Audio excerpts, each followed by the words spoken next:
অতি ভারত বিরোধী বক্তব্য কিনা সেটি আবার কিছুটা দ্বান্দ্বিকও ওনাদের যে রাজনৈতিক বর্তমান অবস্থান আমি রেসপেক্টফুলি বলছি। কারণ অবশ্যই 5ই আগস্টের পরে জামাত ইসলামী বাংলাদেশ সম্ভবত তাদের রাজনৈতিক ইতিহাসে সবচেয়ে বেশি লাইমলাইটে আছে, সুবিধাজনক অবস্থানে আছে। যদিও আমি আবারও রেসপেক্টফুলি বলি, বাট ঘটনাটা সত্য যে 71 নিয়ে তাদের অবস্থান আমরা মাঝখানে শুনছি যে পরিষ্কার করবেন, বা তারা এই অন্যান্য যে মানে আচরণগত দিক থেকে আমি মনে করি যে জামাত অবশ্যই একটি সুগঠিত দল। আপনি কিভাবে দেখছেন জামাতের এই স্ট্যান্ডকে? ধন্যবাদ আপনাকে। গজাতলহীন তো আমরা আগে অনেক দিন পর শুনতাম, কিন্তু ইদানিংকালে এই শব্দটা বেশি আসছে এবং আপনি দেখবেন যে আমাদের গুগল সার্চ, ফেসবুকের লেখা বিভিন্নখানে এই কথাটা উঠে আসছে। যতটুকু আমি এটা নিয়ে বুঝেছি যে এটা তো একটা ডিবেট, এরকম ক্লিয়ার কাট এভিডেন্স আছে কিনা সেটারও নানা মত রয়েছে। যে হাদিসের বর্ণনা দেওয়া হয় তাতেও ভিন্ন মত আছে। আবার আরেকটি বক্তব্য হচ্ছে যে এই সময়টা পেরিয়ে গেছে কিনা, যে উমাইয়াদের আমলে যখন গজনবী ভারত আক্রমণ করেন এবং বিজয় করেন সেটাই এই সময় কিনা, সেটা নিয়ে অনেক ডিবেট আছে। তবে আজকে আমি ওনার প্রতি রেসপেক্ট রেখে বলছি যে বর্তমান ভূ রাজনৈতিক বাস্তবতা, দেশের যে অভ্যন্তরীণ পরিবেশ, এবং তাইভাকে একজন খুব দায়িত্বশীল নেতা হিসেবে আমরা জানি, কিন্তু উনি যে ব্যাখ্যাটা দিচ্ছেন আমি অনেকটা ওনার সাথে একমত, বাট পুরোটা একমত হতে পারছি না। কারণ কয়েকটা শব্দের ব্যবহার বলছেন যে যদি ঢুকে পড়ে, আমার যতটুকু ভিডিওটা দেখলাম আমি, যে যদি আক্রমণ করে, ঢুকে পড়ার অর্থ যদি তাই হয়, তাহলে তার প্রস্তুতি এবং সেখানে যদি ওনার ব্যাখ্যাটা কোন জায়গায় একটু দ্বিমত করি, যে বলেছেন যে একটা সংগঠন তো মোটেও এটার বিরোধিতা করবে না, সম্ভবত আওয়ামী লীগকে বুঝিয়েছেন উনি আশ্রয়দাতা, এবং যেটা সঠিক।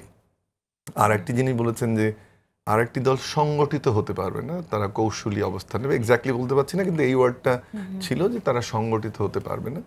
সো পুরো দেশ রক্ষার দায়িত্ব বা পুরো এই জিহাদের দায়িত্ব যে ভাষায় বলি না কেন, সেটা জামাত ইসলামী, যেটা আপনি বললেন যে 50 লক্ষ তরুণ প্রস্তুত আছে, এবং ওটা লোকাল ল্যাঙ্গুয়েজে বলা আমি কিছু মিস করেছি, বাট এটা বোধহয় একটু ব্যাখ্যার প্রয়োজন, সেটা উনি বললে সবচেয়ে ভালো হতো। কিন্তু এই বর্তমান রাজনৈতিক বাস্তবতায় অতি ভারত বিরোধী বক্তব্য কিনা সেটি আবার কিছুটা দ্বান্দ্বিকও ওনাদের যে রাজনৈতিক বর্তমান অবস্থান আমি রেসপেক্টফুলি বলছি। কারণ অবশ্যই 5ই আগস্টের পরে জামাত ইসলামী বাংলাদেশ সম্ভবত তাদের রাজনৈতিক ইতিহাসে সবচেয়ে বেশি লাইমলাইটে আছে, সুবিধাজনক অবস্থানে আছে। যদিও আমি আবারও রেসপেক্টফুলি বলি, বাট ঘটনাটা সত্য যে 71 নিয়ে তাদের অবস্থান আমরা মাঝখানে শুনছি যে পরিষ্কার করবেন, বা তারা এই অন্যান্য যে মানে আচরণগত দিক থেকে আমি মনে করি যে জামাত অবশ্যই একটি সুগঠিত দল, এবং অন্যান্য দলের থেকে আমাদের যে অভিযোগগুলো আছে অনেক ক্ষেত্রেই অথবা তারা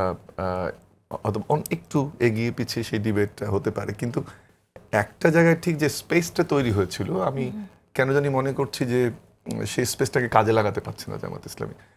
তাদের আমরা জানি না, ওনারা আত্মসমালোচনা নামে একটা শব্দ ব্যবহার করেন, ভাই আরো ভালো বলতে পারবেন, সেই জায়গাটা বোধহয় চলে এসছে ওই স্যাচুরেশন পয়েন্টে, যে আপনি আপনার আসল শক্তিমাত্রা জায়গাটা কোনটা, দিনের যে দাওয়াতের কথা বলছেন আপনার সেই জায়গাটা কোনটা, রাজনীতি এবং ইসলামকে মিক্স করে ফেলা, ওনাদের যে পজিশন অন্যদের পজিশনটা ভিন্ন, সেই জায়গাগুলোতে মনে হয় একটু ওভারস্ট্যাপিং হচ্ছে কিনা, বা বেশি শক্তি প্রদর্শনের জায়গা, বেশি সংগঠিত হওয়ার মেসেজ, সেটা আদতে যে স্পেসটা ওনারা এখন পাচ্ছেন, যে রেসপেক্টটা পাচ্ছেন, সেটা বোধহয় ক্ষতিগ্রস্ত হচ্ছে। সাথে এই ধরনের বক্তব্য সেটা আমার মনে হয় যে আরো আস্থাহীনতা তৈরি করবে, এবং সেই সংকটটার যে জায়গাটা মূলত সেটি হচ্ছে যে আপনি একটা ক্লিন ইমেজের রাজনীতির ধারণা তৈরি করতে চাচ্ছেন, কিন্তু আপনার আচরণে যদি এমন কিছু প্রকাশিত হয় যে আপনি শক্তির প্রদর্শন করছেন, আপনার ভাষা পরিশীলিত হচ্ছে কিনা, আপনি জিহাদের নামে কি বলতে চাচ্ছেন, যেটা একটা বড় ডিবেট, সেই এবং অন্য যে সংগঠনটির কথা আপনি উল্লেখ করবেন, আমার ধারণাটা বিএনপির কথা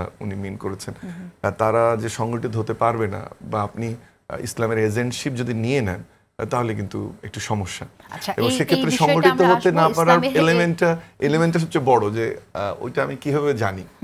আমি ভাইয়ের বক্তব্যটা পুরোটা নিতাম যে যদি ওই পার্সপেক্টিভে শুধু থাকতো, যখন রাজনৈতিক কম্পারিজনটা এসছে সম্ভবত বিএনপির ক্ষেত্রে, তখন এটা কিন্তু ডাইমেনশনটা ভিন্ন হয়ে গেছে। ওই জন্য আমি বললাম যে সুযোগটা তাদের সামনে তৈরি হয়েছে একটা নতুন রাজনীতিতে যাওয়ার, সেই জায়গাটাতে ফোকাস করা দরকার, অন্যদেরকে কতটুকু হার্ট করবে না করবে নিজেদের দুষ্কৃতি খুঁজে বরং সেটাতে যাওয়া দরকার, কিন্তু এই স্পেসটা নষ্ট হচ্ছে কিনা এটা একটা প্রশ্ন। আসবো